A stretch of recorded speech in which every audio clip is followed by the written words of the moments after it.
Hi, it's Laura, and there's a podcast I'd like to introduce you to. It's from Bioneers, a legacy organization centered on breakthrough solutions for people and planet.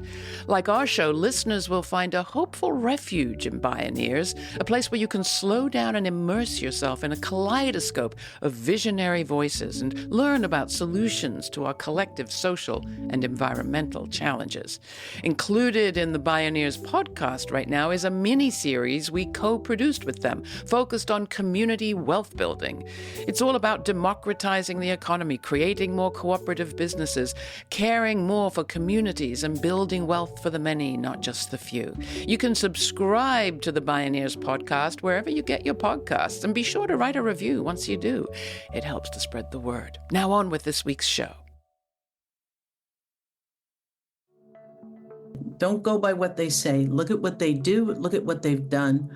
Their goal is to enforce an abortion ban nationwide, period. You got to look at everything through the lens of power and tactics.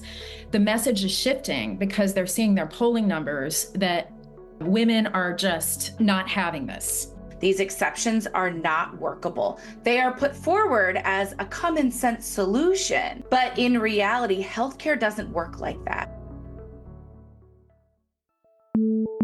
We have hit a hinge moment in our political and personal lives. I say that as a woman, as a lesbian, and as a person who cares about freedom and bodily autonomy. For 50 years, the question of abortion has divided American people and policymakers. But in 2022, where the Supreme Court in Dobbs versus Jackson Women's Health overturned the constitutional right to abortion that was established by Roe versus Wade in 1973, it did away with federal standards, empowered states to set their own rules, and dramatically changed the political scene. Now, extremist Republicans are pushing to go further, to a total national ban, while other Republicans seem frankly freaked out that they have handed Democrats such a powerful motivating tool for their base.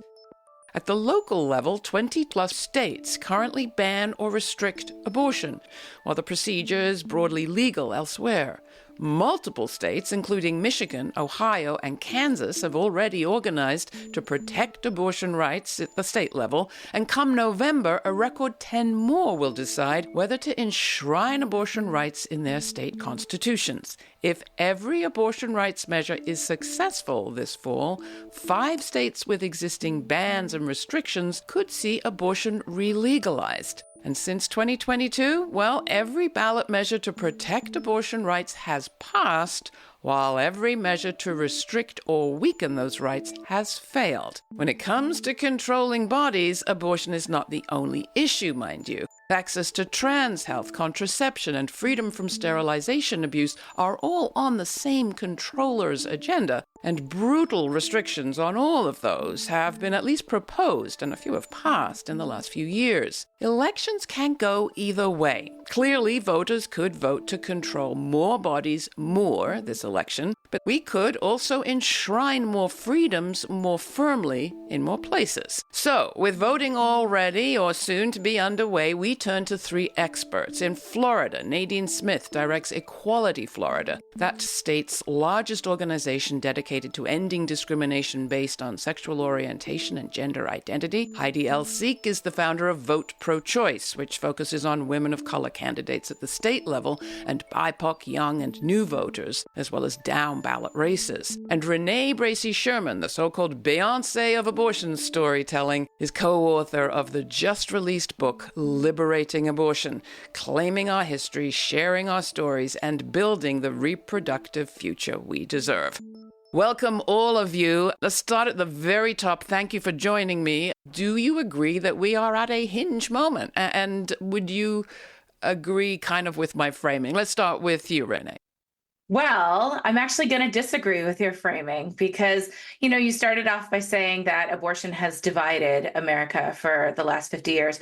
That's actually super not true.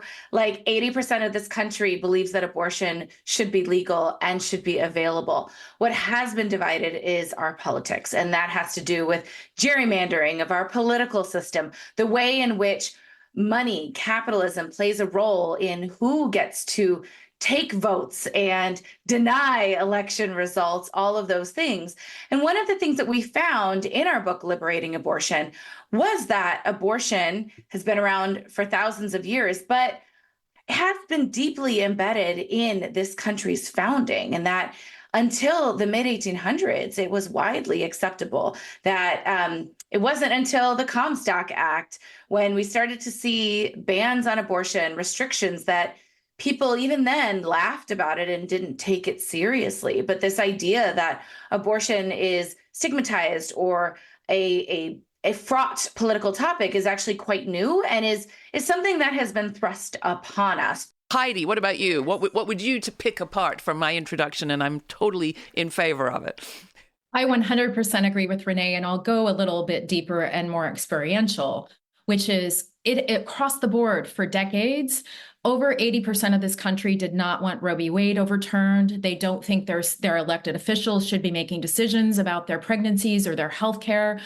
And really, we have to understand that this was a political tactic. So I started my career in 1989 in Planned Parenthood of Lincoln, Nebraska, and the Nebraska Unicameral.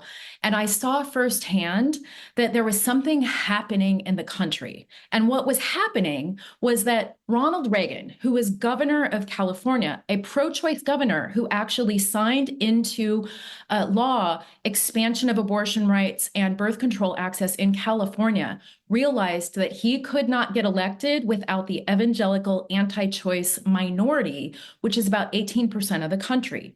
So starting in the 80s, this overly funded anti-choice minority started investing in political infrastructure. And that included the Federalist Society, which was training judges. It included the American Legislative Exchange Commission, that was looking at templated legislations in state legislatures, protest infrastructure. And the tactic of mobilizing people was extremely well-funded and organized. And I will tell you, as a person that started in the States watching this strategy unfold, unfortunately, what happened is our progressive democratic ecosystem did not answer that tactic at all for decades. All right, so it's new, relatively new. It's manufactured, not genuine. Doesn't mean it doesn't have real impacts this particular moment. And Nadine, I'm coming to you. Imara Jones has talked about the anti-trans hate campaign and that machine that has been fueling up something like 530 initiatives in states, ballots introduced in states around the country in the last few years. They haven't passed. Most of them haven't gone most places. But you're in the front line in Florida, and life has changed a lot for people there. Well, absolutely. People talk about Project 2025, and they talk about the restriction on freedoms and this all-out assault on reproductive health, abortion, health care of all kinds. And all of that is unfolding in Florida. It's not theoretical here. And I think the lesson that has just been laid out is such an important one. How they manufacture outrage and then use the outrage as an organizing mechanism. I think back to another Floridian, not Ron DeSantis, but Anita Bryant. And when Anita Bryant was launching her so-called Save Our Children's campaign, which started in Florida and marched across the country, and it left in its wake laws that it took decades to undo, bans on marriage, bans on adoption. She was bankrolled by the moral majority, and their big issue was not abortion. It was the integration of schools. And so they use these same techniques. It will be whatever it needs to be. It will be the Tea Party. It will be anti-immigrant. It will be whatever can inflame and mobilize. And what we're seeing now is the convergence of all of those tactics and strategies. And as you've pointed out, Renee, in your book, there was also this campaign against sex education and this kind of trope of the vulnerable child, usually a white child, mixed into all of this. To what extent do you think we've grasped it now, that this is a continuum, one big package? Or are we still siloing sex ed from reproductive rights, from trans rights, from health, family, you name it?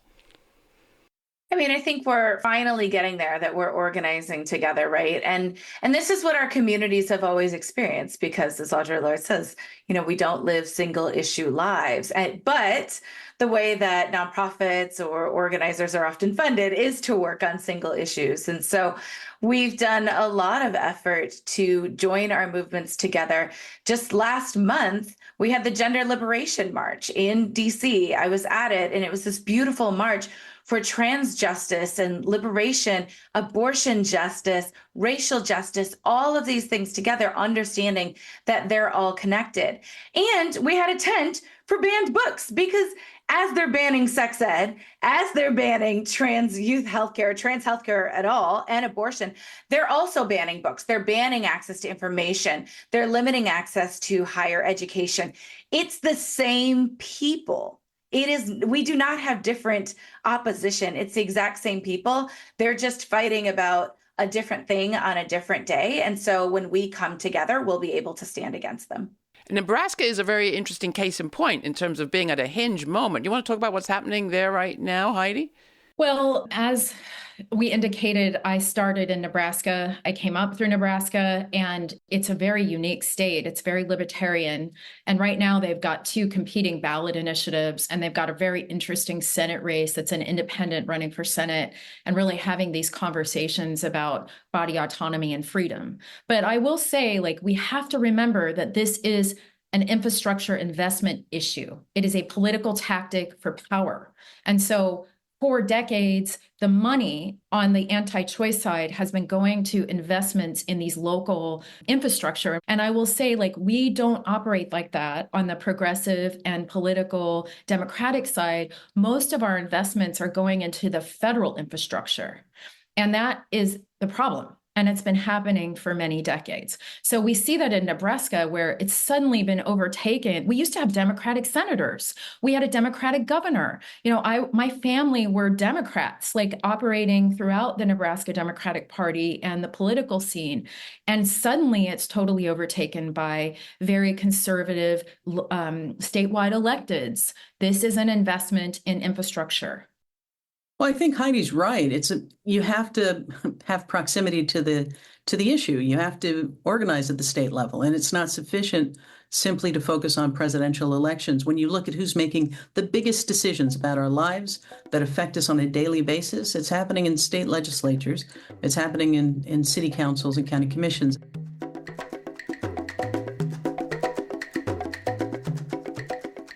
This is Laura Flanders and Friends. Laura's guests are Nadine Smith, the director of Equality Florida, Heidi L. Sieck, a political strategist and founder of VOTEPROCHOICE, and Renee Bracey Sherman, a reproductive justice advocate and co-author of the just-released book Liberating Abortion, Claiming Our History, Sharing Our Stories, and Building the Reproductive Future We Deserve.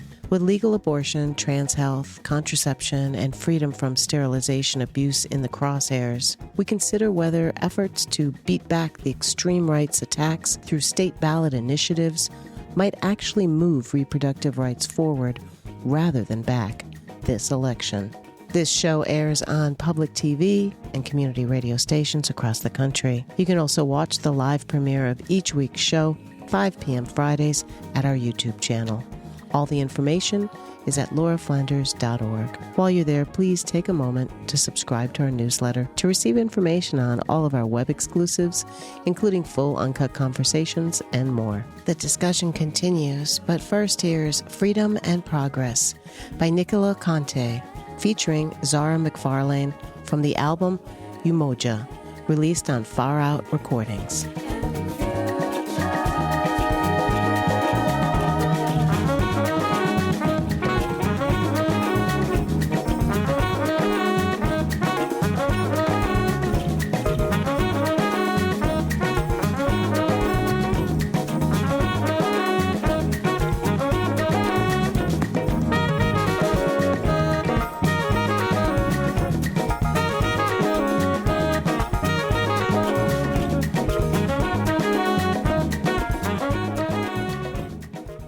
few things that may be confusing people in terms of where the parties stand. Very quickly on Vance and Trump, you alluded, Nadine, to the fact that they're not necessarily, especially the vice president candidate, is not necessarily saying out loud in public what he used to say. And he and Donald Trump seem to be fudging a little bit around the question of a federal ban, as if to suggest, well, if there are exceptions, it's somehow not a ban. Who wants to jump in on the truth versus lies on this kind of exceptions isn't a ban story? Renee? The thing is, exceptions don't work. We know this, right? A lot of for abortion, rape, incest, health indications, they don't work. I have worked with a number of abortion storytellers who experienced a sexual assault and should have been able to get an abortion and were not. We saw the stories in ProPublica of Amber Thurman and Candy Miller, who died in 2022 in Georgia. They should have been able to get abortions, but they were so scared of the criminalization. In Amber's case, her providers were so scared to give her the procedure that she needed, to give her a DNC, and they waited and she died because they were afraid of the criminalization. The way in which people aren't able to get the care that they need, these exceptions are not workable. They are put forward as a common sense solution, but in reality, healthcare doesn't work like that. It takes minutes or seconds to be able to save someone's life. And if you have to check to see what the law allows, that is when people are dying. But also, if you truly believe that someone who is on the record as constantly lying as former president is saying, oh, I'm not going to do a national ban, but the people who are funding him want a national ban, who do you think he's going to listen to?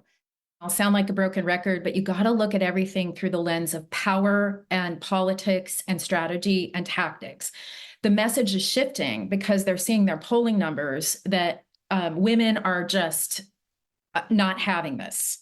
They don't like it. They're having personal experiences, like privileged women in red states who would normally be writing checks to Donald Trump's campaign are having impact and not getting the access that they are used to. So again, remember, like, to get elected, we have to mobilize this. They have to mobilize this anti-choice minority. And now the anti-choice minority is falling apart. They're going for the anti-trans minority, but now they also have to do something with women. So they're shifting their messaging strategy. Melania Trump suddenly coming out with a biography that says she supports abortion. Like, this is all a tactic. And they will say whatever it takes to win their elections based on whatever they're seeing in the polls. The Lincoln Project, among others, have been producing chilling ads about what the future could be like if Project 2025 was put into effect. Here's just one of those social media ads.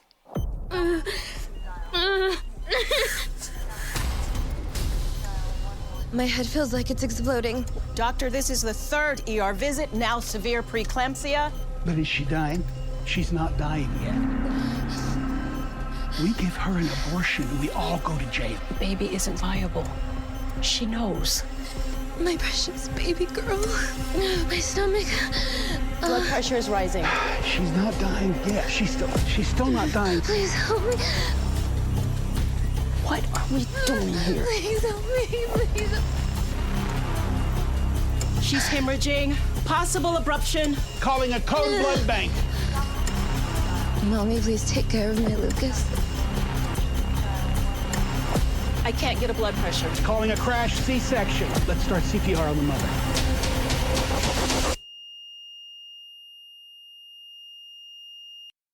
That was an ad distributed by the Lincoln Project. Gives you a sense of what life could be like under Project 2025, but we don't have to look into the future to look at these authoritarian tactics in action.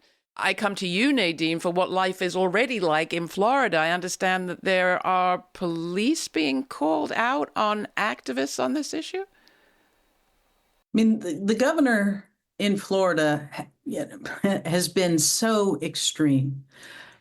He has sent investigators to people's homes for signing the petition that got the constitutional amendment on the ballot that would restore access to abortion in Florida.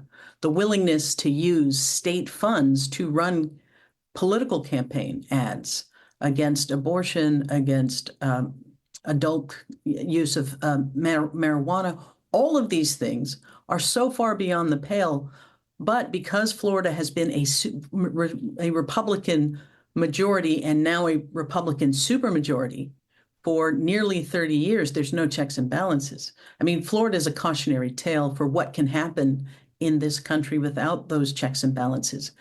And he's gone further. He's threatening television stations that run ads against that are in support of the abortion ballot measure. So this is somebody who's removed duly elected public officials without the authority to do so, lost in court. But the outcome is he didn't have the right to remove you, but I don't have the power to reinstate you. And the mechanism to reinstate you is controlled by him. But we can look at actions and we can say to ourselves, who placed the Supreme Court justices on the bench that ended Roe v. Wade? Without a doubt, that was Donald Trump. So whatever, last minute smoke and mirrors they try to throw our way because they see women across the political spectrum abandoning them around this issue, don't fall for it. Don't go by what they say. Look at what they do. Look at what they've done. And their goal is to enforce an abortion ban nationwide, period. Now, you have won some victories, and I want to make sure we let our audience know about those. And one of those was in the fight against another one of DeSantis's signature initiatives, which was the Don't Say Gay bill, trans bill. Talk about what was done in response to that, what you organized and what you won and how. When it comes to the Don't Say Gay, Don't Say Trans bill, one of the most important things was we did not allow them to attach a name to it that was intended only as a scare tactic and a lie. We made people look at what it actually did. And we took them to court. And in the settlement, not only did we get almost everything that we asked for, we got more because they count on shadows. They count on intimidation. They count on vagueness to cause people to curtail freedoms on their behalf while they can have some plausible deniability. And the more we force them to say out loud what they are up to, the more people are willing to repudiate their entire agenda. The good news is that now that Roe has been overturned, everyone really understands what's at stake. And so we're seeing these ballot initiatives across the country winning by large numbers. And they have been, and they will continue to do so. I'm sure of it. However, it doesn't erase the trauma and the terrible stories, like the ones we know that we talked about here, but there are so many that we don't. And that is what is so heartbreaking to me, because we will eventually probably get there. Like, folks understand they all need to be showing up, the ballot initiatives, etc. We've got this presidential that obviously abortion is number one in everyone's mind. I just know that it's going to take us a little while to get the infrastructure in place. And it's going to have to happen at the state level. It's going to have to happen at the local level. We're going to have to be working in every area possible by making sure policies are in place as fast as possible and investments are being made to provide care in the red states as much as possible. We talked about the top of the ticket on the Republican side, coming to the top of the ticket on the Democratic side. Renee, you've got Harris Waltz talking about restoring Roe. Every time we've done a show, especially around Black women's health, Black women's reproductive justice, people have said we need to do better than Roe. We have our sights on much more than going back 50 years. Would you agree? Absolutely. I mean, I think Roe was... It was a law that allowed some people to have abortions, but it created a pathway in which if you did not follow a very specific type of abortion in a certain place, then you were subject to criminalization. And also a lot of the restrictions that we've seen over the last decade were allowed under Roe versus Wade and Planned Parenthood versus Casey. What we need is reproductive justice. We need the government out of people's decision-making. We need abortion to be decriminalized. And, as we say in our book, we need abortion to be liberated. Liberate abortion. We have a closing question I ask everybody. What do you think will be the story that the future tells of this moment? Nadine? What the Harris-Walz team has tapped into when they talk about joy is, I think America is having a hate hangover right now. I think there's a deep desire for some kind of reconciliation, some kind of family reunion where we can sort of build on something other than division. Will we recover from the hate hangover? What do you think, Heidi? Yes, I do think we will. So I am going to say the way that we're going to get through this is investment in local and state leadership, investment in local and state policy, investment in our communities, connection to our civic participation in where we live. So I'm hopeful that this federal campaign, the Harris-Walz campaign, will ignite us all into our communities again, but we can't let that stop. We have everything that we need. People want body autonomy. They want reproductive freedom. We have to give folks the opportunity to put those policies in place. The possibility is there. What do you think, Renee? And thank you for your T-shirt. I mean, yes, I think that all of us who have abortions should share our stories. And I look forward to seeing a full plan that includes making sure people not only have access to abortion, but the ability to have children and live free from state-sanctioned violence, because we cannot have reproductive justice so long as we have criminalization of abortion and policing in Black and Brown communities in this country. Renee, Heidi, Nadine, thank you so much, all of you, for joining us. I really appreciate your work, and I look forward to seeing you and talking with you on the other side of all of this. May there be one. Thank you. Thank you. We often focus, when we're talking about abortion and reproductive rights, on women and pregnant people and pregnancies and births and families and choice. But there's another side of the equation, and that's the question of control. And it's here that I think Harris-Walz are correct to be focusing on the broader agenda of controllers today. In the 1930s, the Germans toured an exhibition with an exhibit called Pregnancy Must Not Be Terminated. That was for Aryan women, of course. For others, abortion was almost a mandate. In this context today, Harsha Walia, a recent guest, suggests that we're seeing an agenda to border and control playing out in almost every aspect of our lives. Why? Well, Richard Wolff, host of Economic Update podcast, suggests that possibly it's about men preserving their place in the workforce, anticipating a decline in jobs with greater automation and AI. Is it that? We don't know, but we can say that a choice is in front of us between a society that cares more and encourages coexistence and one that controls more and borders the choices in our lives. Which choice will the nation make? Well, we'll find out soon enough. In the meantime, stay kind, stay curious, and thanks for joining us.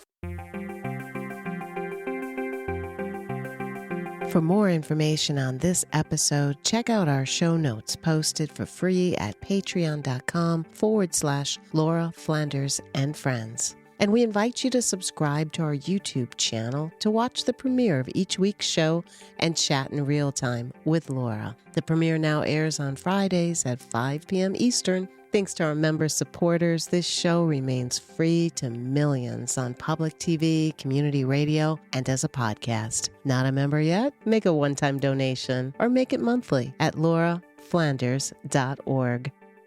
This show is produced by yours truly, Laura Flanders, along with Sabrina Artel, Jeremiah Cothran, Veronica Delgado, Erica Harley, Jeanette Hernandez, Jeannie Hopper, Sarah Miller, Nat Needham, David Neumann, and Rory O'Connor. Thanks for joining us.